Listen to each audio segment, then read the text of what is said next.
Wedded husband and wife ನ ಹೇಳುವುದು. ಅಗ್ನಿಮುಖವಾಗಿ ವಿವಾಹವಾದವರು ಪರಸ್ಪರ ಪ್ರೇಮದಿಂದ ಒಬ್ಬರನ್ನು ಒಬ್ಬರಿಗೆ ಕೊಟ್ಟುಕೊಂಡು ಅರ್ಪಿಸಿದಾಗ ಪ್ರೇಮದಿಂದ ಸೃಷ್ಟಿಯಾಗುವ ಹೊಸ ಸಂತಾನ ಶಿಶು ಲೋಕಕ್ಕೆ ಒಳ್ಳೆಯದಾಗ್ತದೆ. ಇದು ಪತಿ ಪತ್ನಿಯಾಗದೆ ಹಣಕಾಸು ಕೊಟ್ಟು ತೆಗೆದುಕೊಳ್ಳುವ ಸಂಬಂಧದಲ್ಲಿ ವೇಶ್ಯಾವಾಟಿಕೆ ಸಂಬಂಧವಾದರೆ ಲೋಕವನ್ನು ಹಾಳು ಮಾಡುವ ಮಕ್ಕಳೇ ಅದರಲ್ಲಿ ಉಂಟಾಗ್ತಾರೆ. ಅಲ್ಲಿ ಶೋಷಣೆ ಇರಬಹುದು, ಕೊಟ್ಟ ದುಡ್ಡಿಗೆ ಸುಖ ಬಂತೇ ಬರಲಿಲ್ಲವೇ. ಆದರೆ ಪತಿ ಪತ್ನಿಯರು ಪ್ರೀತಿಯಿಂದ ಅರ್ಪಿಸಿಕೊಳ್ಳುವಾಗ ನಮ್ಮ ತಂದೆ ಇಷ್ಟು ಬಳುವಳಿ ಕೊಟ್ಟಿದ್ದ, ನನ್ನ ಗಂಡ ಅದಕ್ಕೆ ಸರಿಯಾಗಿ ಸುಖ ಕೊಟ್ಟಿದ್ದಾನೆ, ಯಾವ ಗೃಹಿಣಿಯೂ ಈ ರೀತಿಯಲ್ಲಿ ಲೆಕ್ಕ ಮಾಡೋದಿಲ್ಲ. ಮಗನನ್ನು ಬೆಳೆಸುವಲ್ಲಿ ತಾಯಿ ನಾನು ಇಷ್ಟೆಲ್ಲ ಅವನಿಗೆ ಶ್ರಮ ಖರ್ಚು ಮಾಡಿದ್ದೇನೆ, ಅವನಿಂದ ನನಗೆ ಏನು ಬಂತು ಲೆಕ್ಕಾಚಾರ ಮಾಡೋದಿಲ್ಲ. ಇಲ್ಲಿ ತ್ಯಾಗ ಇದೆ.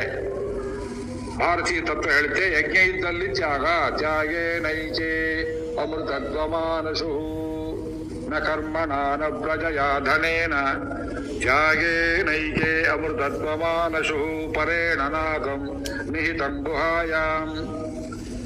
ಇದು ಯಾಕೆ ಹೇಳ್ತೇವೆ ಅಂದ್ರೆ ತ್ಯಾಗ, ಅದು ಸ್ಯಾಕ್ರಿಫೈಸ್. ಈಗ ಸ್ಯಾಕ್ರಿಫೈಸ್ ಅಂದ್ರೆ ಯಜ್ಞವಾಗ್ತದೆ, ಸ್ಯಾಕ್ರಿಫೈಸ್ ಅಂದ್ರೆ ಅರ್ಪಣೆ. ನಾವು ಏನೋ ಒಂದು ನಮಗೆ ಬೇಕಾದನ್ನ ಬಿಟ್ಟವು ಜಗತ್ತಿನ ಕ್ಷೇಮಕ್ಕೆ, ಎರಡೂ ಅರ್ಥ ನಮಗುಂಟಾಗ್ತದೆ.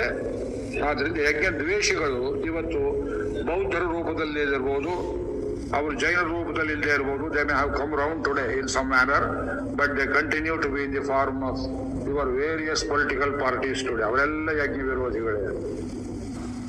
ಹೆಸರು ಹೇಳೋದು ಬೇಡ, ನಿಮ್ಗೆ ಗೊತ್ತಾಗುತ್ತೆ. ಎಲ್ಲ ಎಡಪಂಥೀಯ ದೃಷ್ಟಿಗಳೇ. ಕನ್ನಡದಲ್ಲಿ ಸರಿಯಾದ ಬುದ್ಧಿ ಇಲ್ಲದೆ ಇದ್ದವು ನಮ್ದು ಹಳೆ ಭಾಷೆಯಲ್ಲಿ ಹೇಳ್ತಿದ್ರು ಎಡಮುರಿ ಅಂತ ಬಯ್ಯೋರು. ಈ ಬಲಮುರಿ ಶಂಖಕ್ಕೆ ಎಡಮುರಿ ಶಂಖಕ್ಕೆ ವ್ಯತ್ಯಾಸವೇನು? ದಕ್ಷಿಣಾವರ್ತ ವಾಮಾವರ್ತ ಅಂದ್ರೆ ಬಲಮುರಿಯಲ್ಲಿ ಒಳ್ಳೇದಿರುತ್ತೆ, ಅಡ್ಡಾದಿಡ್ಡಿ ಮಾತಾಡಿದ್ರೆ ಎಡಮುರಿ ಅಂತ ಬಯ್ಯೋರು. ಅದೇ ಲೆಫ್ಟಿಸಮ್ ಅನ್ನೋದು ವೈದಿಕರ ಪರಿಭಾಷೆ. ನಮಗಿದು ರಸ್ತೆಯಲ್ಲಿ ಕೀಪ್ ಟು ದಿ ಲೆಫ್ಟ್ ನೋಡಿದ್ರೆ ಭಯ ನನಗೆ.